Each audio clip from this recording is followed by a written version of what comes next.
ഇത്തവണത്തെ തെരഞ്ഞെടുപ്പിൽ ഇടത് വലത് പക്ഷങ്ങളെക്കാൾ കൂടുതൽ ജനം ഉറ്റുനോക്കുന്നത് BJPക്ക് ഒരു സീറ്റെങ്കിലും കിട്ടുമോ തിരഞ്ഞെടുപ്പിൽ എന്നുള്ളതാണ്. സ്ഥാനാർത്ഥി പട്ടിക, ഏകദേശമുള്ള സ്ഥാനാർത്ഥി പട്ടിക പുറത്തുവിട്ടില്ലെങ്കിലും അതുമായി ബന്ധപ്പെട്ടുള്ള ചില പട്ടികകൾ പുറത്തു വരുന്നുണ്ട്. ഇതിന്റെയൊക്കെ അടിസ്ഥാനത്തിൽ ഈ സ്ഥാനാർത്ഥി പട്ടികയും ഈ തദ്ദേശ സ്വയംഭരണ തെരഞ്ഞെടുപ്പിലെ തിരുവനന്തപുരം കോർപ്പറേഷനിലെ BJPയുടെ ഒരു വിജയം ഒക്കെ കണക്കിലെടുത്ത് ഇത്തവണ BJPക്കുള്ള സാധ്യതകൾ എന്തൊക്കെയാണ്? BJPക്കുള്ള സാധ്യത പൂർണ്ണമായി പറയണമെങ്കിൽ നമുക്ക് സ്ഥാനാർത്ഥി പട്ടിക, കാരണം BJPയുടെ സ്ഥാനാർത്ഥി മാത്രം പോരാ, എതിർ സ്ഥാനാർത്ഥികൾ ആരാണ്, അവിടെയുള്ള ലോജിക്, ലൊക്കേഷൻ എല്ലാം നമ്മൾ അറിയേണ്ടി വരും. ഇപ്പോൾ ഉദാഹരണത്തിന് പല മണ്ഡലങ്ങളിലും BJP ജയിക്കുന്നു കണ്ടു കഴിഞ്ഞാൽ ജനങ്ങൾ മാറി വോട്ട് ചെയ്ത അനുഭവങ്ങൾ മുമ്പുണ്ടായിട്ടുണ്ട്. ഇപ്പോൾ BJP ജയിക്കുന്നു കണ്ടു കഴിയുമ്പോൾ ഒരു പക്ഷേ UDF LDF വിശ്വാസികൾ എന്നുവെച്ചാൽ അങ്ങനെ ഉണ്ടല്ലോ, മാറി ചെയ്യും. അത് സ്വാഭാവികമായി അങ്ങനെ കുറേ സ്ഥലങ്ങൾ നമ്മൾ കണ്ടിട്ടുണ്ട്. അത് സ്വാഭാവികമാണ്, അത് പാർട്ടിക്കാർ തീരുമാനിക്കണമെന്നില്ല, അല്ലാതെ തന്നെ ചില ഘടകങ്ങൾ അതിലുണ്ട്. പിന്നെ ഈ തെരഞ്ഞെടുപ്പിൽ BJP നേരിടാൻ പോകുന്ന ഏറ്റവും വലിയ പ്രശ്നം, അവരുടെ വോട്ട് അവർ പിടിക്കേണ്ടത് LDFിൽ നിന്നാണ്. UDFിൽ നിന്നല്ല BJPക്ക് വോട്ട് കിട്ടുന്നത്. LDFിൽ നിന്ന് എത്ര വോട്ട് ഇനി BJPക്ക്, പിന്നെ UDFിൽ നിന്ന് കിട്ടാവുന്ന ഏതാണ്ട് വോട്ടൊക്കെ പഴയ കാലങ്ങളായി നമുക്കറിയാം. UDFിന് വോട്ട് കുറയുമ്പോൾ അത് BJPക്ക് വോട്ട് കൂടും, BJPക്ക് വോട്ട് കുറയുമ്പോൾ UDFിന് വോട്ട് കൂടും. ഈ ഒരു സ്വഭാവം BJPയിൽ നിന്ന് ഈ ഷിഫ്റ്റ് കണ്ടിട്ടുണ്ട്. പക്ഷേ 2024 ആദ്യമായി ഒരുപക്ഷെ പ്രകടമായി LDF വോട്ട് BJPയിലേക്ക് പോകുന്നത്. 2024 പ്രത്യേകിച്ചും തെക്കൻ കേരളത്തിൽ പല സ്ഥലത്തും, കായംകുളവും അതുപോലുള്ള സ്ഥലങ്ങൾ, ആലപ്പുഴയൊക്കെ, അല്ലെങ്കിൽ ആറ്റിങ്ങൽ, തിരുവനന്തപുരത്ത് തന്നെ LDFിൻ്റെ വോട്ടിൽ കുറവുണ്ടാവുകയും അവിടെ അത് UDFിന് ഗുണമായി, ഫലത്തിൽ UDFിന് അത് ഗുണമായി, LDFിൻ്റെ വോട്ട് കട്ട് ചെയ്ത് വന്നപ്പോൾ. ആ ട്രെൻഡ് ഈ തെരഞ്ഞെടുപ്പിൽ നിലനിൽക്കുമോ എന്നതാണ് ഒന്നാമത്തെ ചോദ്യം. ആ ട്രെൻഡ് അങ്ങനെ നിലനിൽക്കുകയാണെങ്കിൽ അത് UDFിന് ഗുണമാണ്, അല്ല BJPക്ക് ഗുണമാണ്. കാരണം പല സ്ഥലങ്ങളിലും BJP 2ാം സ്ഥാനത്ത് വന്നിട്ടുണ്ട്, 1ാം സ്ഥാനത്ത് വന്നിട്ടുണ്ട്, ഒക്കെ വന്നിട്ടുണ്ട്. അത് നമുക്ക് പറയാൻ പറ്റില്ല. ഇപ്പോൾ വർക്കല മണ്ഡലത്തിൽ BJP 1ാം സ്ഥാനത്ത്. പക്ഷേ ഒരു നിയമസഭാ തെരഞ്ഞെടുപ്പ് വരുമ്പോൾ അത് അങ്ങനെ വരുമെന്ന് പറയാൻ പറ്റില്ല. നിയമസഭാ തെരഞ്ഞെടുപ്പിൽ ഇക്വേഷൻ വളരെ വ്യത്യസ്തമാണ്, ലോക്സഭാ തെരഞ്ഞെടുപ്പല്ല. അപ്പോൾ അതുകൊണ്ട് അവസാന ഘട്ടത്തിൽ ഈ തെരഞ്ഞെടുപ്പിൽ ഏറ്റവും പ്രധാനപ്പെട്ട മുദ്രാവാക്യം എന്താണ്? ഒരു ഉദാഹരണം പറഞ്ഞാൽ, പിണറായി വിജയൻ ഗവൺമെൻറ് പോകണം എന്നാണ് പൊതു അഭിപ്രായമെങ്കിൽ BJPക്ക് അത് അത്ര ഗുണകരമല്ല. എന്താ കാര്യം എന്ന് വെച്ചാൽ, അതിന് UDFിന് വോട്ട് ചെയ്യാൻ എളുപ്പം. BJP കേരളത്തിൽ ഭരണത്തിൽ വരാനുള്ള ഒരു സീറ്റിലോ 2 സീറ്റിലോ ഒക്കെ ചിലപ്പോൾ വന്നേക്കാം. ഇപ്പോൾ LDFും BJPയും തമ്മിൽ നേരിട്ടാണ് മത്സരം എന്നുള്ള സ്ഥലത്താണെങ്കിൽ ആൻറ്റി പിണറായി വേവാണ് കൂടുതലുള്ളതെങ്കിൽ അത് BJPക്ക് ഗുണമാവാം. പക്ഷെ അങ്ങനെ വളരെ കുറച്ച് മണ്ഡലങ്ങളെ ഉള്ളൂ എന്നാണ് ഞാൻ കണക്കാക്കുന്നത്. നേരെ മറിച്ച് ഇപ്പോൾ ഉദാഹരണത്തിന് വട്ടിയൂർക്കാവ് വളരെ ശക്തമായ ഒരു മത്സരം നടക്കാൻ പോകുമെന്ന് നമ്മൾ മനസ്സിലാക്കണം. കാരണം അവിടുത്തെ പഴയ മേയർ നിൽക്കുന്നു, മുരളീധരൻ അവിടെ സ്ഥാനാർത്ഥിയാവുന്നു. BJPയുടെയും ഏതെങ്കിലും ഒരു ഹെവി വെയിറ്റ് ഇവിടെ വരാൻ സാധ്യതയുണ്ട്. കാരണം BJPയുടെ A ക്ലാസ് മണ്ഡലങ്ങളിൽപ്പെട്ട ഒന്നാണ് വട്ടിയൂർക്കാവ്. പക്ഷേ വട്ടിയൂർക്കാവ് ഞാൻ നേരത്തെ പറഞ്ഞ പ്രശ്നമുണ്ട്. ഇപ്പോൾ മുരളീധരൻ വട്ടിയൂർക്കാവ് സ്ഥാനാർത്ഥിയാവുന്നു, പ്രശാന്ത് വരുന്നു, 3ാമത് BJP സ്ഥാനാർത്ഥി വരുന്നു. അങ്ങനെ വരുമ്പോൾ വട്ടിയൂർക്കാവ് ജനങ്ങളുടെ ജനറൽ ട്രെൻഡ് എന്താ? പിണറായി വിജയൻ സർക്കാർ തുടരണ്ട എന്നാണ് നോക്കിയാൽ. എങ്കിൽ അതിൻ്റെ ഗുണം കിട്ടാൻ പോണം മുരളീധരനാണ്, BJPക്ക് അല്ല. കാരണം പ്രതിപക്ഷം എന്ന നിലയ്ക്ക് പിന്നെ അവരുടെ കാൻഡിഡേറ്റ് പ്രധാനമാണ്. ഇപ്പോൾ മുരളീധരൻ ഒരു കാൻഡിഡേറ്റാണ്. UDF മന്ത്രിസഭ വന്നാൽ മുരളീധരൻ വളരെ പ്രധാനപ്പെട്ട ഒരു മന്ത്രിയാവാൻ സാധ്യതയുണ്ട്. ഇതൊക്കെ തീർച്ചയായും തിരുവനന്തപുരം പോലൊരു സ്ഥലത്ത് ആളുകൾ ഇതൊക്കെ നോക്കിയിട്ടാണ് അവിടെ വോട്ട് ചെയ്യുക. അപ്പോൾ നമുക്കിപ്പോൾ ലോക്സഭാ തെരഞ്ഞെടുപ്പിലെയോ തദ്ദേശ തെരഞ്ഞെടുപ്പിലെയോ വോട്ടിംഗ് പാറ്റേൺ ആയിക്കൊള്ളണമെന്നില്ല. അതുകൊണ്ട് ആ 2 തെരഞ്ഞെടുപ്പും വെച്ച് നമുക്ക് ഈ തെരഞ്ഞെടുപ്പിന് വിലയിരുത്താനും പറ്റില്ല. പക്ഷേ ചില സ്ഥലങ്ങളിൽ BJPക്ക് ഈ പറഞ്ഞതുപോലെ അഡ്വാൻറ്റേജ് വന്നാൽ, ഇപ്പോൾ UDF ആൻറ്റി പിണറായിയാണ് വികാരമെങ്കിൽ ആ വികാരം അവിടെ കൂടുതൽ ഹാൻഡിൽ ചെയ്യാൻ കഴിയുന്നത് BJP ആണെന്ന് വെച്ചാൽ ഒരു മണ്ഡലത്തിൽ. ഇപ്പോൾ നിയമം ഏതെങ്കിലും ഒരു മണ്ഡലം, ഞാനൊരു ഉദാഹരണം പറഞ്ഞാൽ, അങ്ങനെ വന്നാൽ അവിടെ ചിലപ്പോൾ BJPക്ക് വോട്ട് കൂടുതൽ കിട്ടാം, പിണറായി വിരുദ്ധ വോട്ട് BJPക്ക് ഉണ്ട്. കാരണം ഈ തെരഞ്ഞെടുപ്പിൽ പ്രധാന പോയിന്റ് എന്താ? കേരളത്തിൽ ആര് ഭരിക്കണമെന്നല്ലേ. 3-0 വേണോ 3-0 വേണ്ടയോ എന്നാണ് ചോദ്യം വരുന്നതെങ്കിൽ അത് BJPക്ക് അത്ര ഗുണകരമല്ല പൊതുവേ കേരളത്തിൽ എന്നാണ് ഞാൻ കാണുന്നത്. കാരണം BJPക്ക് വോട്ട് കൂടാൻ സാധ്യതയില്ല, ലോക്സഭയിൽ കിട്ടിയ വോട്ട് പോലും കിട്ടാൻ സാധ്യതയില്ല എന്നാണ് എൻ്റെ ഒരു റീഡിങ്. പിന്നെ ചില മണ്ഡലങ്ങൾ ഈ പറഞ്ഞ പല പ്രാദേശിക സാഹചര്യങ്ങളുണ്ടാവും. പന്തളം സാർ എന്താ തോന്നുന്നു? അതായത് പറഞ്ഞതിൽ വസ്തുതയുണ്ട്. തീർച്ചയായിട്ടും പിണറായി പോകണമെന്നാണ് ആഗ്രഹിക്കുന്നതെങ്കിൽ UDFന് വോട്ട് ചെയ്യാനാണ് പൊതുവെ ട്രെൻഡ്. പക്ഷേ ഇതിനകത്ത് നമ്മുടെ എല്ലാ തെരഞ്ഞെടുപ്പിലും ഉള്ളതുപോലെ ഇതിനകത്ത് ചില അടിയൊഴുക്കുകളുണ്ട്. രണ്ട് പ്രബലമായ കറൻറ്റുകൾ, ആ കറൻറ്റുകളും കൂടാണ് നമ്മുടെ വോട്ടിൻ്റെ ഗതിയെ തീരുമാനിക്കുന്നത്. നമുക്കറിയാമല്ലോ, നമ്മുടെ ചൂടിനെ നിയന്ത്രിക്കുന്നത്, കാലാവസ്ഥയെ നിയന്ത്രിക്കും കടലിൽ അല്ലേ, കടലൊഴുക്കുകളാണ് അല്ലേ.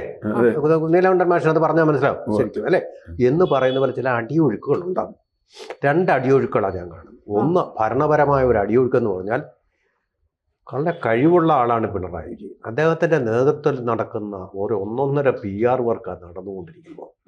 ഗവൺമെൻറ്റിൻ്റെ പണം ഉപയോഗിച്ച് നടക്കുന്ന PR വർക്ക്. അതിലൊന്നായിരുന്നു ഈ സർവേ കോടതി തടഞ്ഞു, ഇനി സുപ്രീം കോടതിയിലേക്ക് പോവുകയാണ് ആ ഒരു സർവേ. പിന്നെ അവസാന നിമിഷം വന്നപ്പോഴത്തെ ഈ ക്ഷേമ ബത്ത എല്ലാം കൂടെ കൊടുത്ത ഒരു, അതുപോലെ തന്നെ ആഴ്ചയിലെ സർക്കാർ ജീവനക്കാരുടെ വർക്കിംഗ് ഡേയ്സ്, അത് തിരുവനന്തപുരത്തൊക്കെ ഒരുപാട് കൂടുതലുണ്ടായി. സർക്കാർ ജീവനക്കാരും അവരുടെ ആശുപത്രിയും 5 ദിവസമായി കുറയ്ക്കുക. പിന്നെ ശമ്പള കമ്മീഷനെ വെച്ചത്. ഇതെല്ലാം എപ്പോഴാണ് ജനങ്ങൾ ഓർമ്മിക്കത്തക്ക രീതിയിൽ തെരഞ്ഞെടുപ്പ് പ്രഖ്യാപനത്തിന് തൊട്ട് തലേന്നാളുകളിൽ ഒന്നത് ഒരു അട്ടർക്ക്. അതുപോലെ മറുവശത്ത് നമ്മുടെ പ്രതിപക്ഷ നേതാവ് VD സതീശൻ ഉണ്ടാക്കി ഇപ്പോൾ വെച്ച ഒരു അണ്ടർ കറണ്ട് ഉണ്ട്. അത് ജമാഅത്തെ ഇസ്ലാമി എന്ന് പറയുന്നത് അപകടകരമായ ഒരു കക്ഷിയല്ല എന്ന് പറഞ്ഞാൽ കാന്തപുരത്തിനെ പോലും തള്ളിക്കൊണ്ടുള്ള ഒരു മുസ്ലിം പ്രീണനം അദ്ദേഹം നടത്തിയിട്ടുണ്ട്. അപ്പോൾ ഇതിൻ്റെ ഈ രണ്ട് അണ്ടർ കറൻറ്റുകളും ചലനം ഉണ്ടാക്കുകയാണെങ്കിൽ അത് കേരളത്തിലൊരു ധ്രുവീകരണം ഉണ്ടാക്കുമെന്നാണ് ഞാൻ വിചാരിക്കുന്നത്. ആ ധ്രുവീകരണം എന്ന് പറയുമ്പോൾ ഈ മലബാർ ഉൾപ്പെടെയുള്ള വടക്കൻ ജില്ലകളിൽ ഈ VD സതീശൻ്റെ അനുകൂലമായിട്ടുള്ള ഒരു തരംഗം അവിടെ ഉണ്ടാക്കും. രണ്ടാമത് ഇപ്പുറത്താണെങ്കിൽ അതിനെതിരായിട്ടുള്ളൊരു കറണ്ട് ഉണ്ടാക്കും. അതായത് തിരുവനന്തപുരം അറിയാമല്ലോ, തിരുവനന്തപുരത്തിൻ്റെ കൊല്ലം തൊട്ട് ഇങ്ങോട്ട് വരെയുള്ളവരെ ഈ ജമാഅത്തെ ഇസ്ലാമി എന്ന് പറയുന്നതിൻ്റെ 2047 കേരളം ഇസ്ലാമവൽക്കരിക്കുമെന്നുള്ള കോൺസെപ്റ്റ് വല്ലാതെ പേടിപ്പിക്കുന്ന ഒരു കാര്യമാണ്. ആ തരത്തിലുള്ള ഡെമോഗ്രഫിയുടെ ഒരു പറയുന്ന ഈ പോപ്പുലേഷൻ്റെ ഒരു ഒഴുക്ക് വടക്കൻ ജില്ലകളിൽ തെക്കോട്ട്, ഇപ്പോൾ എറണാകുളം കഴിഞ്ഞിട്ട് തെക്കോട്ട് വരുന്നുണ്ട്. ഒരു ഡെമോഗ്രാഫിക് ഡിവിഡൻഡ് അവിടെ വന്നുകൊണ്ടിരിക്കുകയാണ് ഇവർക്ക് അനുകൂലമായിട്ട്. ഇതൊക്കെ വല്ലാതെ അരക്ഷിതബോധം ഉണ്ടാക്കുന്നുണ്ട് തിരുവനന്തപുരം മുതൽ ഇങ്ങ് മധ്യ കേരളം വരെയുള്ള ജില്ലകളിൽ. അപ്പോൾ ജമാഅത്തിനെതിരെ അനുകൂലമായിട്ട് ഇദ്ദേഹം പറഞ്ഞത് അവിടെ ഒരു എതിർപ്പുണ്ടാക്കുന്നുണ്ട്.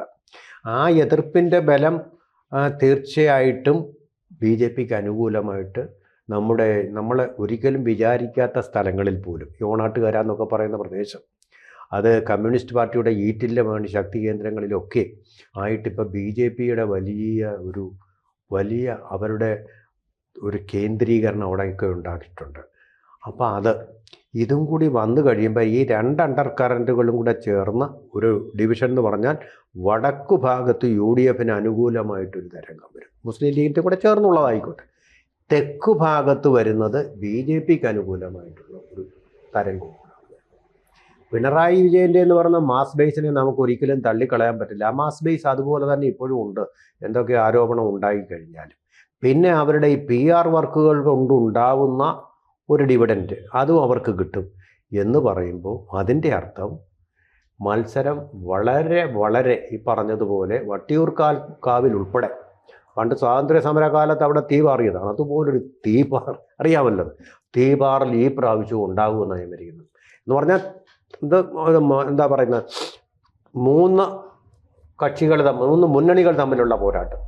ആ പോരാട്ടം വളരെ ശക്തമായിരിക്കും. നമ്മളെ കഴിഞ്ഞ പ്രാവശ്യം പറഞ്ഞ് തീപാറുന്ന പോരാട്ടം അത് ആലങ്കാരികം മാത്രം. ഈ പ്രാവശ്യം അത് അർത്ഥത്തിലും വളരെ അർത്ഥസാന്ദ്രമായ തരത്തിലുള്ള ഒരു പോരാട്ടമായിരിക്കും നടക്കാം. ശ്രീലേഖ എന്ന് പറയുന്ന ഒരു IPS ഉദ്യോഗസ്ഥ, അവര് കൗൺസിലറായി ജയിച്ചു, മേയറാകണം എന്നൊക്കെ ഉണ്ടായിരുന്നു. ചില പൊട്ടിത്തെറികളൊക്കെ ഉണ്ടായിരുന്നു, ഇല്ല എന്ന് അവർ പറയുമ്പോഴും നമുക്കറിയാം ചില പൊട്ടിത്തെറികളൊക്കെ ഉണ്ട്.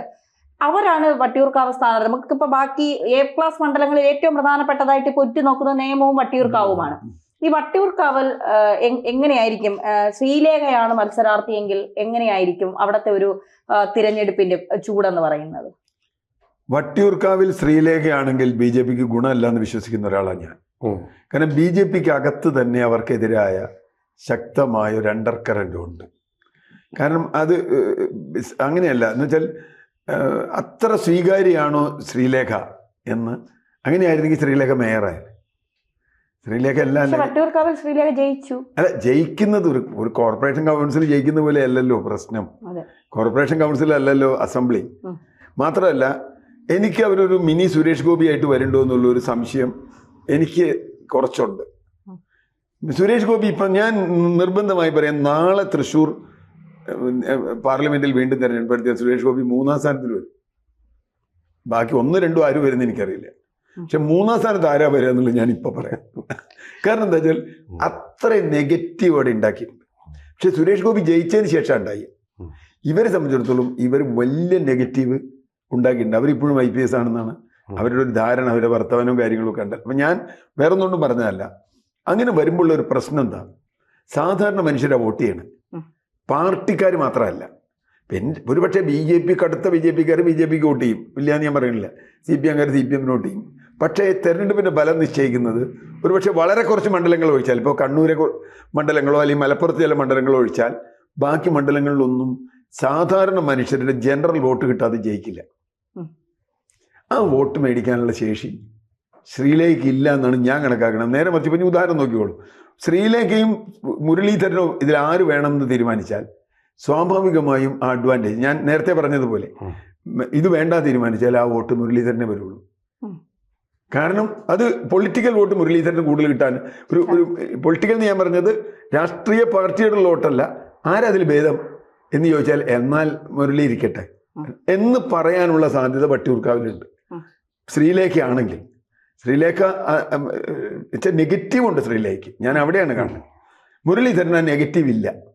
ഇത്രയും കൊല്ലം രാഷ്ട്രീയ പ്രവർത്തനം നടത്തിയ ആളാണ്, മുരളീധരനാരൻ്റെ മകനാണ്, മറ്റു പല രീതിയിലുള്ള ആളാണ്, ക്ലാരിറ്റി ഉള്ള ഒരാളാണ്, ഒക്കെ ഉണ്ട്.